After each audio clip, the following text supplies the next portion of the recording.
Assalamualaikum warahmatullahi wabarakatuh. Waalaikumsalam warahmatullahi wabarakatuh. Mohon dipersori tadi rupanya Bang Roni itu nggak ngasih password yang baru, sehingga saya nggak masuk. Pas Masuknya baru yang ke masuk, Betawi kita ya. baru masih pakai yang lama. Iya, siap. Jadi semuanya pada sehat ya, Pak Chandrian ungkapkan di terakhir gitu ya. Saya kemarin lupa kalau ternyata kemarin itu ternyata hari Jumat. Karena memang udah sebulan setengah kita di stop dari sembahyang Jumat. Ini kok perasaan, jadi kita, oh ternyata kita lupa hari. Kemarin saya anggap itu sekarang ini bukan baru hari Jumat. Jadi kira-kira begitu. Jadi memang mengerikan juga nih ya. Jadi memang saya setuju tadi Pak Chandrian bilang ini saatnya kita membaca ulang siapa kita, siapa apa nama etnis kita, apa aturan-aturan kita, dan jangan sampai memang ini betul-betul nggak ada lawannya. Jadi kita memang harus berusaha melawan gitu. Dan kalau dalam tradisi Betawi itu yang disebut dengan wabah itu, epidemi itu dulu disebutnya awar-awar ya, awar-awar atau hawar gitu, awar-awar. Jadi awar-awar itu terjadi ya kayak model sekarang ini, kayak apa namanya, kira-kira tuh apa ya? Jadi awar-awar. Nah itu merupakan sesuatu yang menimpa. Jadi orang dulu bilang tuh bisa macam-macam. Dikatakan juga sebagai wabah ini sebagai hawa hitam, hawa kuning. Tetapi yang jelas awar-awar atau hawar itu ya yang saya yakin yang kemudian dalam beberapa hal bisa juga diartikan sebagai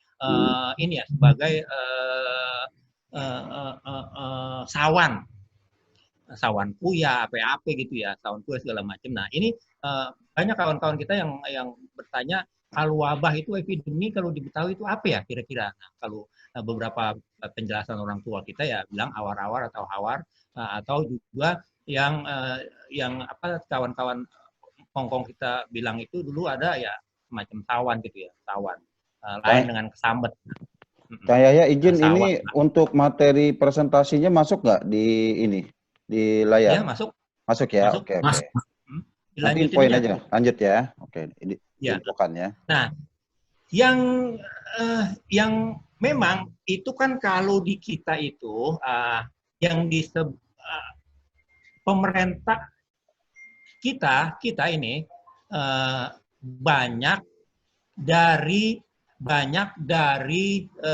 manuskrip yang menjelaskan kepada kita perihal bagaimana wabah itu terjadi di negeri kita.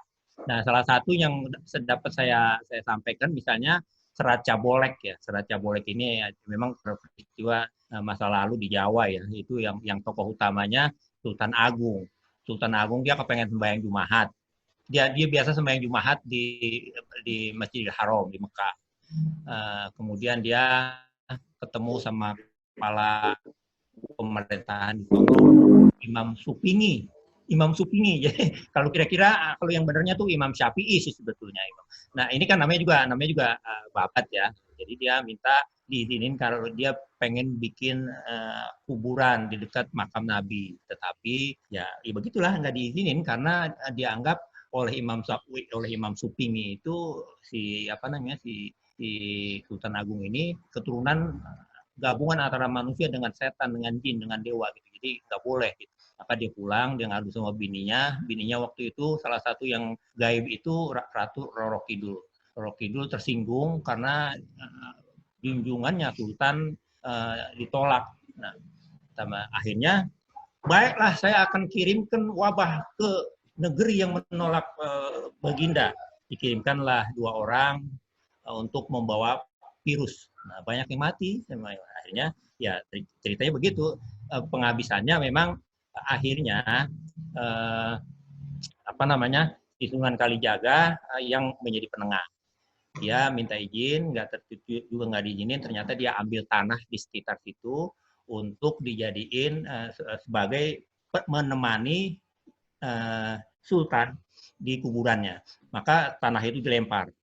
Ini Sultan, saya udah bawa pulang tanah dari pinggir kuburan Nabi, nanti saya mau lemparin. Waktu saya lemparin, disitulah nanti Sultan akan bangun pesarean kuburan.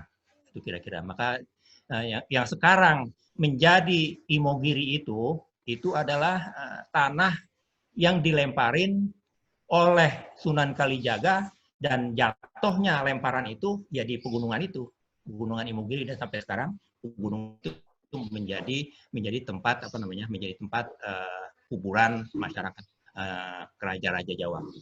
Nah, saya ingin menambahkan apa yang tadi diuraikan oleh Bang Chandrian ya. Memang di tradisi bebersih, bersehat-sehat itu kan kita sampai sekarang dari zaman prakolonial, kolonial sampai sekarang itu masih tetap punya pilihan-pilihan dalam cara-cara berobat. Nah, kalau di tradisi kan ya macam-macam, ada dukun, ada jampe. Nah, tradisi pengobatan modern itu seperti yang dipelajarin oleh Dr. Sibroh Malisi ini, ya dia memang dari Belanda. Nah, dia dari Belanda. Nah, kemudian yang paling menyedihkan itu sebetulnya untuk urusan sakit menyakit dan orang mati, orang sakit itu yang nggak ketulungan itu pada zaman Jepang. Karena di zaman Jepang itu misalnya apa tuh untuk membalut itu dok, kain kasa untuk membalut apa namanya ya? Perban. Perban itu dibikin dari pelepah pisang. Jadi pelepah pisang dirawis-rawis gitu, disetet-setet, kemudian itulah yang menjadi perban. Kemudian segala macam obat-obatan dimanfaatkan oleh Gun Seikanbu, itu pemerintah militer, pendudukan militer Jepang, untuk tujuan-tujuan propaganda kolonialnya. Jadi semua habis. Rakyat yang menjadi romusa, yang semua orang-orang pinter, dan ternyata pembunuhan terhadap dokter-dokter terjadi paling banyak pada masa Jepang. Nah, itu dalam buku dalam buku misalnya ada satu buku ini ya, bisa dilihat nggak buku ini? Nah, ini pasti dokter Sibro punya ya. Di sini dijelaskan bahwa zaman Jepang itu paling banyak dokter-dokter dibunuh, termasuk dokter Muardi dan segala macam itu yang terkenal itu juga itu diculik, diambil oleh pemerintah militer Jepang dan nggak ketemu di mana dia matinya. Jadi kira-kira begitu. Nah, memang macam-macam penyakit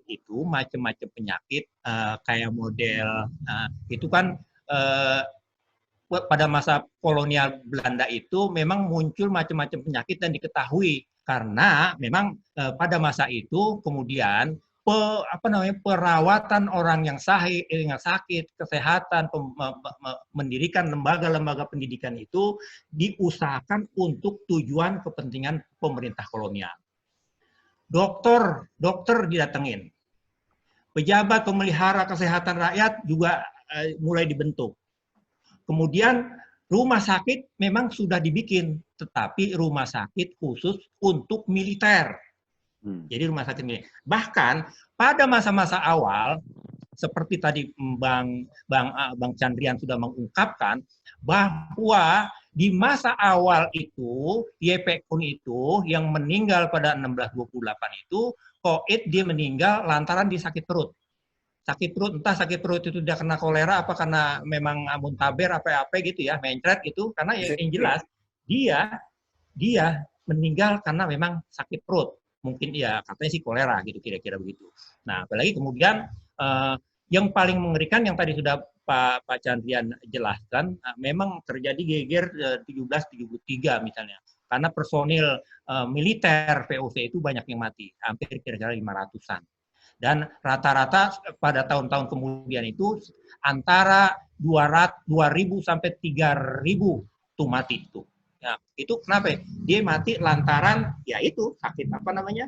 Sakit disentri, sakit biri-biri, kemudian malaria, itu yang jelas ya. Jadi katanya memang itulah yang banyak menyerang. Nah, Nah, kerugian sangat besar. Sampai POC rubuh itu di 1779, itu keuntungan POC yang 1 juta gulden setahun, itu nggak bisa menutupin ongkos dari ngobatin epidemi, yang rata-rata 1,5 juta gulden. Jadi bangkrut, di samping memang VOC bangkrut juga banyak para pegawai tingginya, mulai dari GG, Gubernur Jenderal, itu melakukan korupsi. Tetapi yang jelas, untuk yang kita bicarakan ini, akibat epidemi ini rata-rata 1,5 juta gulden setahun, dan itu enggak keuntungannya 1 juta, tetapi harus ngobatin orang yang sakit, gara-gara sakit itu akhirnya nggak bisa menutupin itu, dan akhirnya ya seperti itu. Dan yang jelas pada masa itu 2 orang gubernur jenderal di samping pejabat tingginya, 14 anggota 14 itu meninggal, dan juga 2 gubernur jenderal itu meninggal karena sakit ini, malaria. Malaria. Jadi ada Dirk van Vloon, kemudian Abraham Patras. Itu dia kan diangkat tuh. Jadi sesudah Dirk van Vloon, kemudian dilanjutin dengan Abraham Patras. Jadi masa berkuasanya seperti itu. Jadi, karena kota seperti tadi tikus sudah banyak, terus kemudian kebiasaan orang buang sampah udah nggak ketulungan, itu sungai yang disodet itu, Molenvliet dan segala macam, sampai ke ujung, sampai ke menembus sampai kepada pantai, itu memang ternyata menjadi buang-buangan tempat sampah. Jadi kira-kira begitu. Nah, inilah yang akhirnya ya seperti itu, nggak ketahanan. Kemudian petinggi-petinggi mulailah melirik ke selatan. Jadi mereka mau keluar tembok yang akhirnya yang sekarang kita kenal kawasan Monas dan sekitarnya itu menjadi Wildtevreden, dan itu lapangan singa, itu adalah lapangan Waterloo Plain. Kemudian memang yang sangat personil militer itu tahun 1814 itu memang akibat pencret itu dan panas itu banyak ya, dari 7.470 yang meninggal itu pada tahun itu 514, jadi cukup banyak. Ini mengerikan ya, mengerikan banget betul ini. Jadi kira-kira begitu Pak Bang nanti dilengkapi sama Bang Dr. Fibo. Tapi yang jelas memang kita terus kepentingan kolonial itu kan terus-menerus memelihara kepentingannya. Jadi semua usaha ditujukan untuk kepentingan kolonial. Sekolah-sekolah, rumah sakit. Nah, rumah sakit yang paling pertama sebetulnya, seperti Pak Chan bilang tadi, rumah sakit swasta orang Cina yang punya ya. Itu di situ dia sudah mendirikan rumah sakit di tahun 1640, rumah sakit Cina. Kemudian barulah pemerintah mendirikan rumah sakit pada 100 tahun kemudian, 1819 baru stad perban. Jadi kemudian mereka juga mendirikan rumah sakit yang khusus untuk militer. Sesudah militer barulah kemudian pemerintah kolonial mendirikan rumah sakit untuk sipil. Nah, kemudian juga kawan-kawan yang misionaris itu juga mendirikan rumah sakit. Juga kemudian pendidikan bagaimana para mantri sudah dilakukan. Jadi salah satu yang didirikan bukan hanya cacar sebetulnya, semuanya jenis-jenis penyakit ada didirikan. Di 1820 itu misalnya didirikan pendidikan mantri cacar. Jadi yang tadi Pak Chan bilang itu namanya dikuris Pak Chan. Ya. Dicoret itu namanya dikuris. Kuris itu ada kuris vertikal, ada kuris horizontal. Nah, kalau yang model kita nih, sesudah dulu kuris begini, kuris vertikal, horizontal. Yang begitu apa ya? Yang gitu. Yang ke atas. Itu. Ya, pokoknya atas melintang ke atas melintang dah gitu kira. Jadi itu vertikal. Kuris dua. Jadi horizontal sama vertikal. Jadi ada model kuris dua begitu. Nah, itu sudah diajarin. Kemudian juga di abad 20 itu kemudian memang semakin berkembang. Salah seorang orang Indonesia yang senantiasa berpidato meneriakan pentingnya kesehatan, memang itu Dr. Muhammad Rifai ya, yang dalam catatannya Dr. Muhammad Rifai itu dia berpidato di Polsrat, di Dewan Perwakilan Rakyat itu bagaimana pemerintah harus buru-buru mendirikan lembaga-lembaga pendidikan. Maka sekolah dokter Jawa didirikan. Kemudian dokter Jawa digantiin oleh Stovia. Stovia kemudian menjadi sekolah kedokteran di UI yang Salemba sekarang ya. Geneeskunde Hogeschool Salemba. Jadi di Salemba itu kemudian baru pada 1927 sekolah dokter ya, sekarang menjadi FKUI itu jadi tidak. Nah, segala macam rumah sakit juga lebih dulu dibangun di situ sebetulnya, rumah sakit Cibiset. Orang kita bilang rumah sakit Cibiset ya. Orang Cipto ya, Cang ya. Rumah sakit Cibiset ya. Central Burgerlijke Ziekenrichting, jadi gitu. Jadi gitu. Nah, kemudian dinas kesehatan juga dibangun. Nah, ini semuanya bertujuan untuk ya mereka aja. Karena rakyat itu ya terserah aja. Nah, kesehatan itu kemudian memang di tangan rakyat menjadi lain ceritanya. Kalau kesehatan kemudian masing-masing kita rakyat ini, Cina tadi sudah saya jelaskan, Cina mendirikan rumah sakit juga, dia kan jualan obat-obatan. Kalau kita tahu sampai sekarang juga obat-obatan mereka masih tetap laku ya. Cina bikin rumah sakit di Glodok, kemudian ada rumah sakit umum pusat, ada rumah sakit umum biasa, ada rumah sakit umum daerah, ada macam-macam. Nah, itu yang didirikan terutama memang untuk menjaga kesehatan mereka masing-masing. Rakyat ya tetap mengalami penderitaan sebagaimana sekarang. Kalau orang-orang pejabat-pejabat udah pada kenyang, udah pada beres, barulah sisa-sisanya buat rakyat, kan begitu. Nah, memang tadi ada beberapa data misalnya, data kematian di orang pribumi itu baru dilakukan pada tahun 1912 oleh Kementerian Dalam Negeri dan Kementerian Kesehatan. Data kematian tahun 36 itu di Jawa 20%. Orang Jawa termasuk kita nih 20%. Tapi orang Eropa 10%. Nah, dokter pada tahun itu ada 340 orang dokter yang beneran. Lain ya, mantri cacar, mantri macam-macam itu beda ya.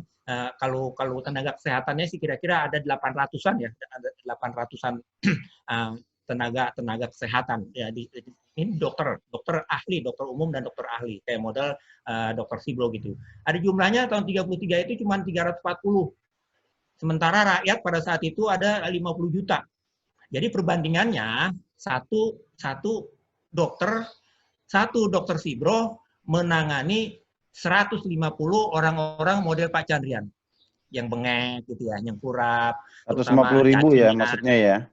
150.000 ya. Ya, 150.000 itu yang ditangani oleh satu dokter saat itu. Ya tentu saja. Dan ini pun tentu saja rakyat di nomor berapa kan udah jelas. Pada masa kolonial itu ranking atas itu kan mereka. Ya aja. Ranking 2 itu Prim and Oosterlingen. Jadi masyarakat timur asing. Kemudian kita paling bawah. Kue Enlander dan Enlander yang paling terserahlah lo berobat di mana segala macam. Nah, sementara itu di tahun 1934 itu fasilitas yang dimiliki oleh pemerintah ya, fasilitas. Nah, ada misalnya fasilitas 3 rumah sakit umum pusat. Yang saya heran juga itu adalah sakit, kalau kusta jelas ya, tadi sudah dijelaskan oleh Pak Chandrian, sakit jiwa. Ini sakit jiwa Pak Chan. Miring, stres, trip. Nah, jadi cukup banyak ya. Rumah sakit jiwa itu ada rumah sakit jiwa. Kemudian jumlah tempat tidurnya itu ada 307.937. Paling banyak pada malah tahun, ya. Ya, pada tahun 1875. Kemudian rumah sakit Gila yang di Bogor itu didirikan 1882. Terus rumah sakit tempat dirawatnya Pak Chandrian di Grogol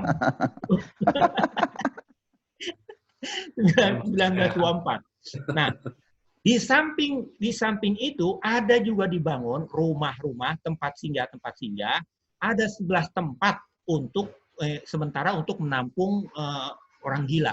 Nah, ini orang gila bermasalah betul juga saat itu ya Pak Chandrian ya. Nah, ini data-data dari buku yang saya sebutkan tadi itu. Jadi dari buku ini ya. Nanti bisa difotokopi sama saya nih. Saudara Rahmat Sadli juga udah punya, sudah saya kasih ini. Jadi data di sini penting, termasuk apa aja yang mereka kerjakan. Nah, itu yang mengerikan. Nah, rakyat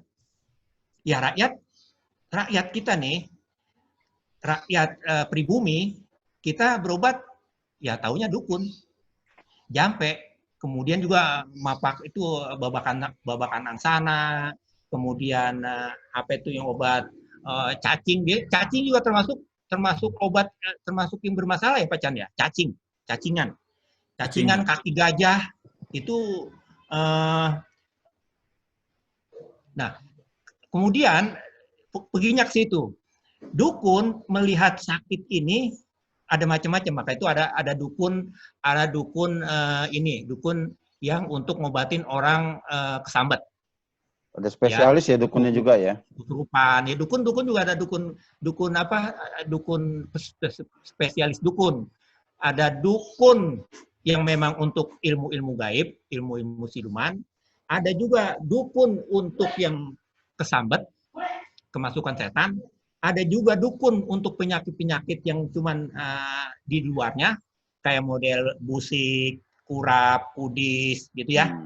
Kemudian juga sakit-sakit yang ada di luar, kemudian juga sakit yang antara itu patah tulang, ketulangan gitu ya, jantengan itu kan bisa dilihat. Juga ada penyakit yang memang dukun yang untuk ngobatin dalam. Bagaimana orang muntah darah muntah darah deh ya, batuk darah, batuk kering yaitu TBC. Dan juga bagaimana kemudian di samping yang terkenal juga itu adalah penyakit perempuan. Penyakit perempuan itu juga termasuk banyak tuh penyakit perempuan. Nggak tahu kenapa gila dan penyakit perempuan itu termasuk yang banyak juga ya. Itu penyakit perempuan itu apa sih istilahnya Pak Chan? Yang Pak Chan pernah mengalami tuh. Sipilis. Itu dia Raja Singa ya.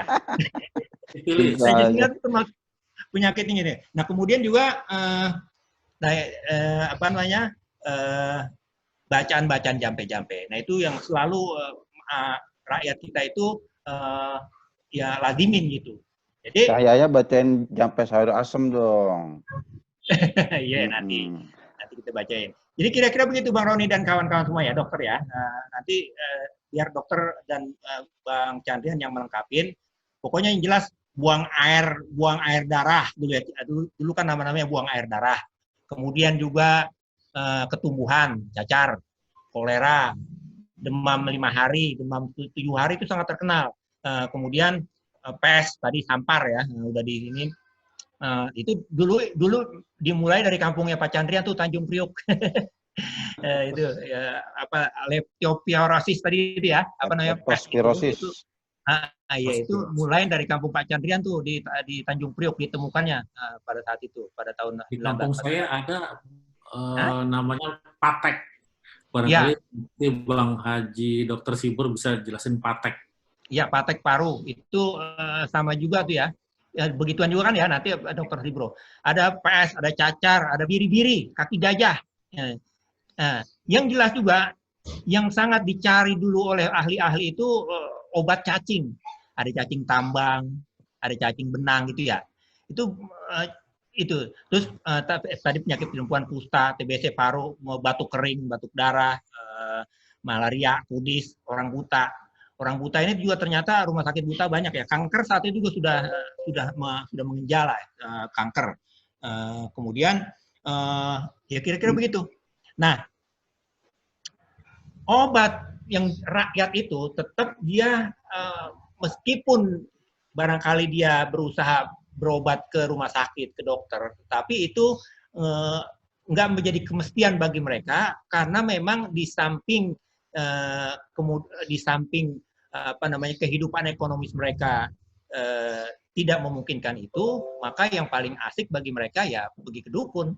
Pergi ke dukun kemudian ditanyain, wahai Pak Chandrian, ente memang nyengir sendirian ini sakit apa? Kira-kira yang ente mulain kenapa?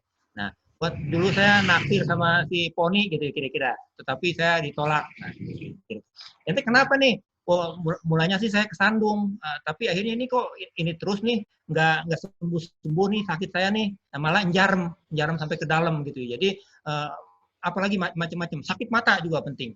Nah, oleh karena itu, di dalam Undang-Undang Kemajuan Kebudayaan itu memang dikatakan bahwa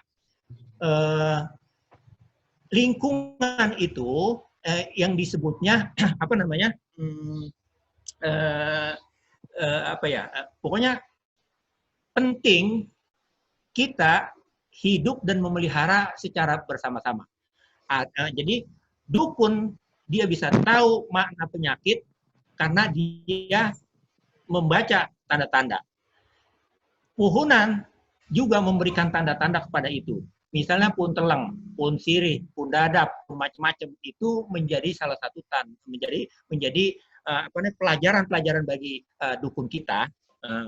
Bagaimana caranya supaya nggak batuk. Nah, nggak batuk itu atau buang-buang air itu mencret itu kan misalnya kalau Pak Chandrian suka dia membat aja daun sirsak misalnya, daun angkalanda itu dia bikin air, dia bikin atau bisa juga daunnya, bisa juga bijinya ditumbuk, maka itu bisa menjadi obat untuk mencret begitu. Jadi banyak dan jampe-jampe juga tetap dilazimin karena memang buku yang mempelajari ini itu ada buku senantiasa dipakai oleh dukun-dukun Betawi itu buku mujarobat ya, buku mujarobat. Jadi buku mujarobat itu selalu dipakai.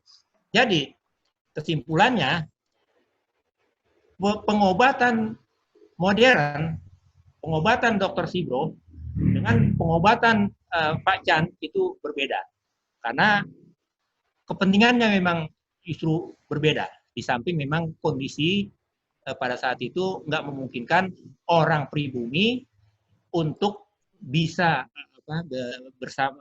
berobat ke tempat-tempat yang memerlukan biaya dan memerlukan jarak tempuh yang cukup jauh gitu kira-kira ya.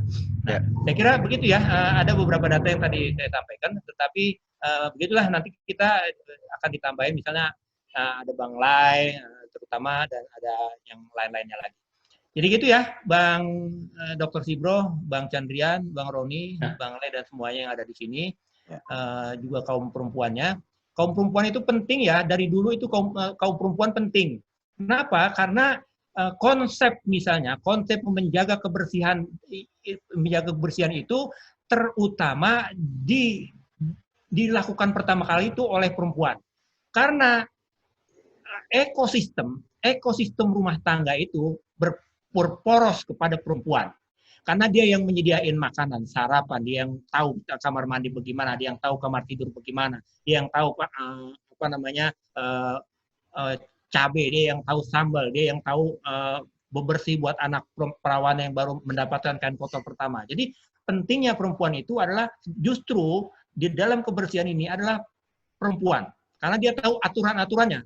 Kalau misalnya Pak Chandrian kena diabetes, itu kan pasti bininya nggak sembarangan ngasih dia makan. Masa saban hari mau dikasih sirup sirup sarang-sari, kan itu artinya membunuh dia kalau gitu kira-kira gitu. Ya. Nah, jadi gitu kira-kira ya. Ya. Terima kasih Bang semuanya. Assalamualaikum warahmatullahi wabarakatuh. Waalaikumsalam warahmatullahi wabarakatuh. Terima kasih Cahaya, paparannya cukup lengkap. Nanti materinya